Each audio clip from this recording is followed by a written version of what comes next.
là nick nhằm bằng hàng pi bị phân ca bằng cái PPPoE server số thả ta dương bằng cái PPPoE server làm bài vậy chẳng cả pi file video muốn dương ban khơi hai thà computer là ấn vì chọn các machine marketing rồi chọn các machine proxy làm bài pra internet đòi computer là ấn pra default gateway rồi pra tam web proxy toàn là bà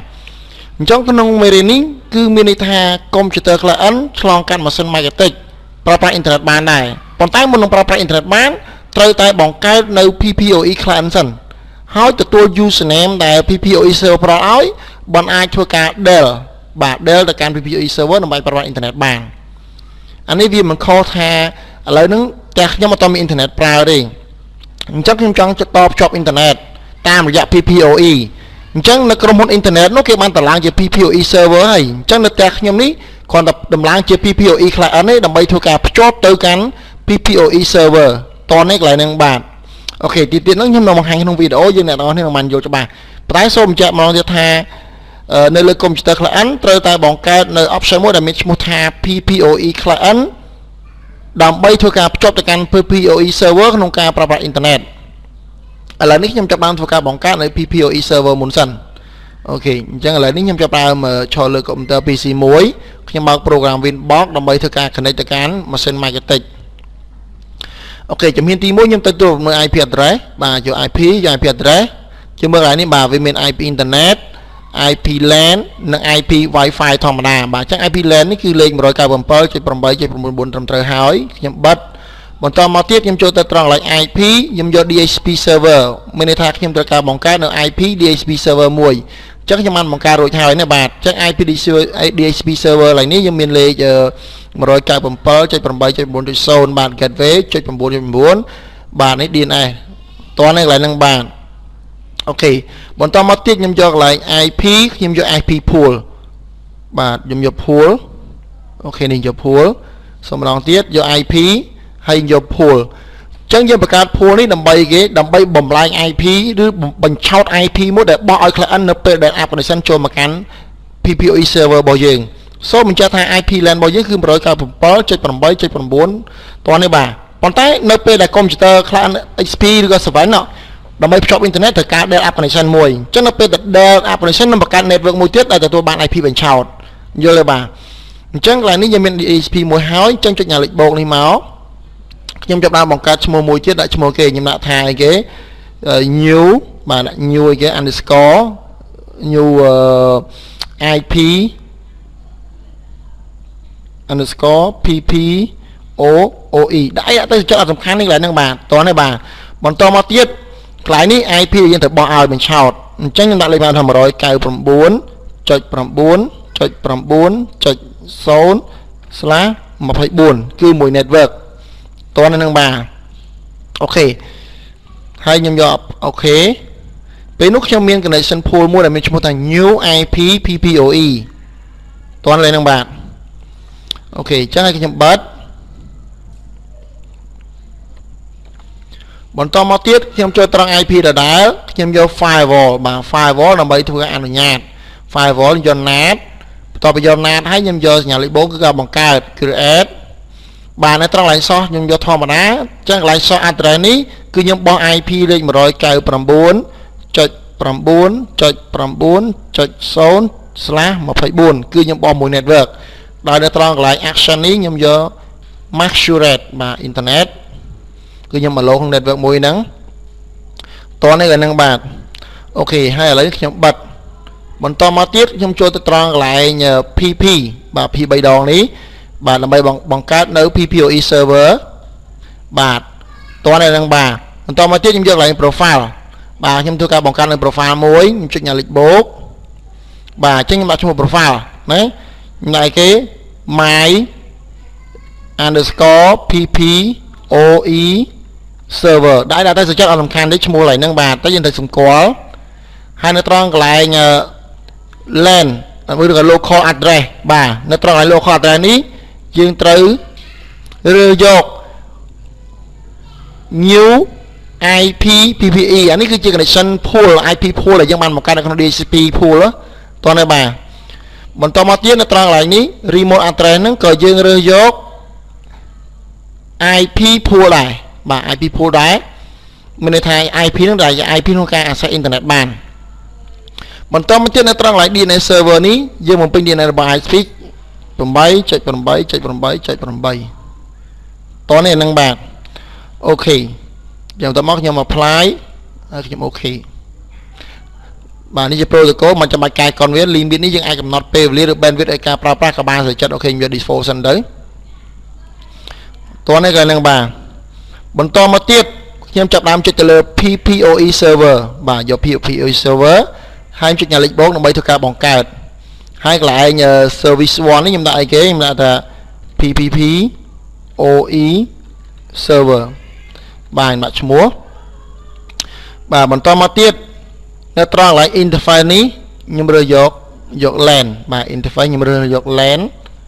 បាទហើយខ្ញុំចាប់ដើមទៅត្រង់កន្លែងនេះខ្ញុំ default នេះបាទ default profile ខ្ញុំរើសយក my PPOE server លក្ខណៈ pool ដែរបាទបន្តមកខ្ញុំធីកត្រង់កន្លែង one section per host មានន័យថានៅពេលដែល computer HP ទទួល user ពី PPOE server ទៅធ្វើការ connect នៅលើម៉ាស៊ីន client បានតែមួយទេក្នុងមួយ user ប្រើបានតែមួយ computer ទេតែបើយើងមិនធីកកន្លែងហ្នឹងទេ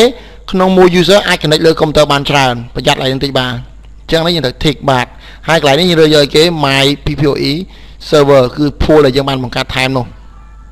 តោះនេះកន្លែងហ្នឹងអូខេបន្តមកទៀតខ្ញុំអូខេហើយកន្លែងនេះខ្ញុំចុចទៅលើកន្លែង secret បាទកន្លែង secret គឺជាកន្លែងមួយដែលយើងត្រូវការបង្កើតនៅ user ដើម្បីប្រោលឲ្យ PPOE client ធ្វើការ connect បាទហើយយើងយកកញ្ញាលេខបូកមកដើម្បីបង្កើត user អូខេអញ្ចឹងខ្ញុំបង្កើត user មួយឈ្មោះថា test 1 បាទ password ខ្ញុំ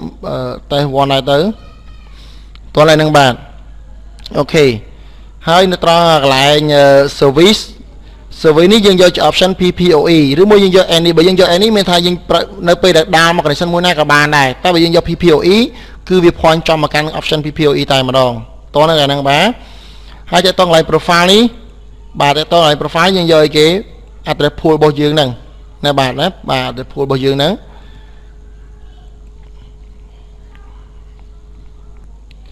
បាទបន្តមកនេះខ្ញុំអូខេបាទឥឡូវខ្ញុំចាប់បានបង្កើត user ថ្មីមួយទៀតគឺ test 2 password test 2ដែរទៅបាទឥឡូវខ្ញុំយក any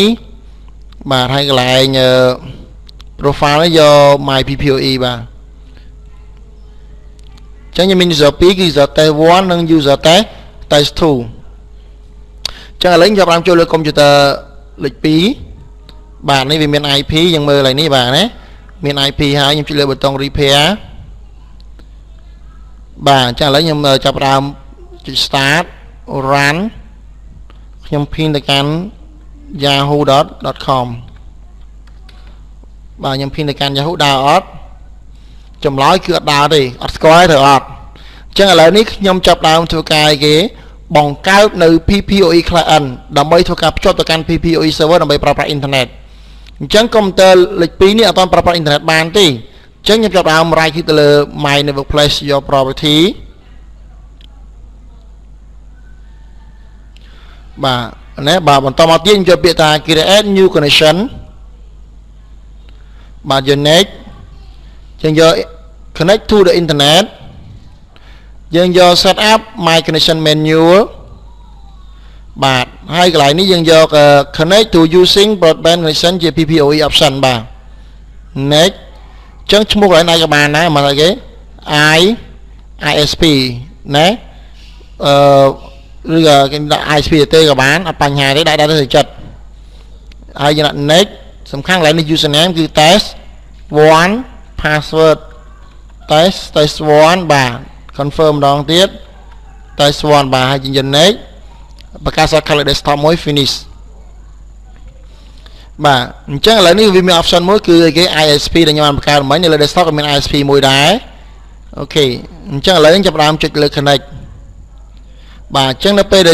ល connect ត្រឹមត្រូវពេលនោះវានឹងបង្កើត option network មកមួយទៀតតោះណាឥឡូវខ្ញុំ pin ទៅកាន់ Yahoo បាទ yahoo.com យើងមើលទាំងអស់គ្នា អូខេអញ្ចឹងឥឡូវនេះខ្ញុំ pin Yahoo អត់ស្គាល់អញ្ចឹងមក pin ទៅកាន់ពេលខ្ញុំដាស់ហៅដល់មកស្គាល់អញ្ចឹងខ្ញុំចូលមកកាន់កុំព្យូទ័រលេខ1ខ្ញុំចូលមកទៅកន្លែង IP ខ្ញុំយកកន្លែង DNS អូខេដោយសារកន្លែង DNS នេះខ្ញុំមិនទាន់បានកំណត់ IP DNS បាទ IP DNS របស់ ISP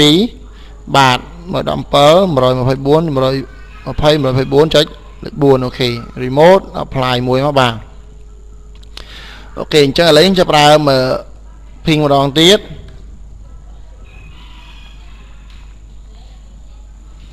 ចឹងឥឡូវចាប់ដើមចូលមកត្រង់កន្លែង ISP នេះខ្ញុំ right click ខ្ញុំ disconnect បាទ disconnect គឺបាត់ connection ហើយចឹងចាប់ដើមចុចលើវា2ដងធ្វើការដោនម្ដងទៀតបាទអូខេ connect ចូលហើយ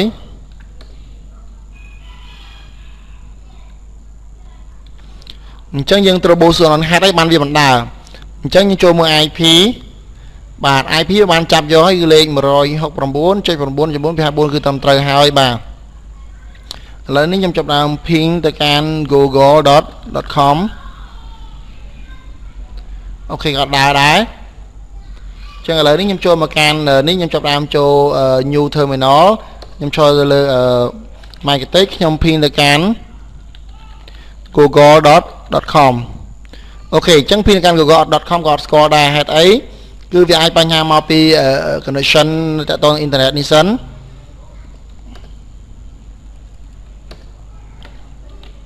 អូខេឥឡូវខ្ញុំមើលនៅត្រង់កន្លែងនេះខ្ញុំបិទចោលសិនបាទខ្ញុំបើក Winbox ម្ដងទៀតខ្ញុំចាប់ដើម detect ថាតើ network មួយណាដើរចូលជា LAN network មួយណាដើរចូលជា WAN អូខេអញ្ចឹងត្រឹមត្រូវហើយអានេះអញ្ចឹងចូលមកកាន់ MyTech network មួយនោះជា bridge បាទអូខេឥឡូវនេះខ្ញុំចូលក្រៅសិនអានេះសាក់តែខាងក្រៅយើង ping internet ស្គាល់អត់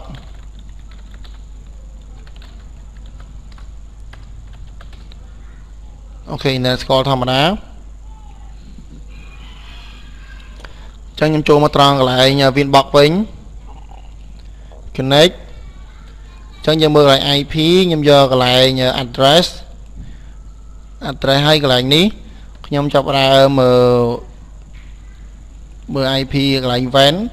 បាទ 192.168.8.5 គឺត្រឹមត្រូវហើយត្រឹមមកនៅក្នុង network WAN បាទអូខេកន្លែងនេះយើង IP firewall គឺយើងបើក network នឹងទៀតគឺត្រឹមត្រូវហើយអូខេខ្ញុំមើលនេះ source គឺមួយ network បាទគឺមួយ network គឺអានេះត្រឹមត្រូវ SONAT address masquerade ត្រឹមត្រូវទៀតអូខេខ្ញុំបិទចោលមក PC2 នេះខ្ញុំ ping ម្ដងទៀត Google អូខេអញ្ចឹងឥឡូវនេះយើង ping ទៅកាន់ Google វាមិនស្គាល់ទេអញ្ចឹងយើងរកមូលហេតុឃើញហើយបាទយើងមកអត់ស្គាល់ទេណាយើងបានapp connection អត់ស្គាល់ទេអញ្ចឹងខ្ញុំចាប់ផ្ដើមចូលទៅកាន់នៅកន្លែង PC មួយហើយខ្ញុំដល់ចូល Winbox ធម្មតាខ្ញុំចូលទៅត្រង់កន្លែង IP យើងមើលត្រង់កន្លែង route បាទដោយសារយើងអត់បានធ្វើ route មួយទៀតអញ្ចឹងនៅពេលយើង route បានវា connection ដើរបាទអញ្ចឹងkalauយើងយក route ហើយនៅត្រង់កន្លែងនេះយើងបូកមកបើយើង add បង្កើតថ្មីមកដោយសារយើងអត់ឲ្យ route ចេញតាម gateway របស់ modem ចឹង 192.168.8.1 ណាបាទអូខេអញ្ចឹងខ្ញុំ route វាមកតើប៉ុណ្្នឹងទេតើមកចូលមកកាន់ PC មួយនេះខ្ញុំ ping ម្ដងទៀត ping ទៅកាន់ google.com ឃើញស្គាល់ហើយបាទណាអញ្ចឹងឥឡូវនេះខ្ញុំចាប់ដើម disconnect បាទ disconnect របស់ ISP នេះវិញអញ្ចឹងនៅពេលខ្ញុំ disconnect connection នេះអូខេឥឡូវខ្ញុំអត់ស្គាល់ទេបិទចោលអស់តែម្ដងទៅយើងមើលកន្លែងនេះលើ desktop របស់យើងវាមាន connection PPE client មួយអញ្ចឹងខ្ញុំបើ user អីគេ test1 password test1 ណាខ្ញុំយក connect អញ្ចឹងដល់ពេលយក connect កន្លែងនេះបង្កើតជា icon network មកមួយទៀតឃើញទេបាទគេថា ISP connect now អញ្ចឹងស្គាល់ហើយយើងមើល IP គឺលេខម៉ាន 199.9.9 បាទតោះនេះកន្លែងហ្នឹងអូខេឥឡូវនេះចាប់បានបើក internet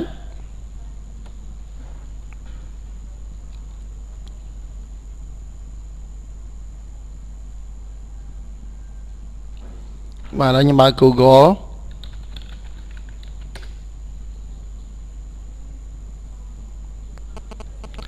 អូខេណាស់ចឹងអ៊ីនធឺណិតដើរធម្មតាតនេះបាទ ចឹងដល់ពេលដែលខ្ញុំធ្វើការ disconnect មានថាខ្ញុំផ្ដាច់ option ចោលវិញឬមួយចុចលោក network នេះមួយមកយក disconnect បាទ disconnect មានថាខ្ញុំផ្ដាច់ចោលចឹងដល់ផ្ដាច់ចោលគឺខ្ញុំមិនអាចឡើងអ៊ីនធឺណិតបានទេហើយយើងមើល IP របស់យើងនេះវានៅក្នុង LAN network មែនតើនឹងបាទអូខេសូម្បីតែយើងដូរ IP ទៅតាម network របស់យើងក៏ដើរដែរអូខេឥឡូវខ្ញុំ IP លេខ 199.99 អូខេបាត់លេខ 78 ហ្នឹងទៅ 199.99 អូខេ gateway យកដល់លេខម៉ាននេះមិនចឹងតែនេះដាក់គេលេខ gateway លេខម៉ានបើយកដល់ gateway ដាក់លេខម៉ានហ្នឹងអូខេឥឡូវដាក់លេខ 9 ហ្នឹងទៅ 8 បាទអូខេ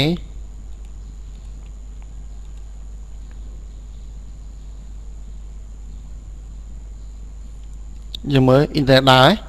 បើអ៊ីនធឺណិតក៏ដើរទេតនទេបាទអញ្ចឹងខ្ញុំចាប់ផ្ដើមចូលយក option វិញបាទខ្ញុំដល់ IP ចោល option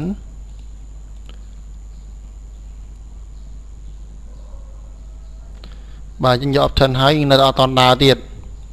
ឃើញទេអញ្ចឹងដល់យូរត្រង់យើងចាប់ផ្ដើម connect ISP នេះមួយទៀតមក data connection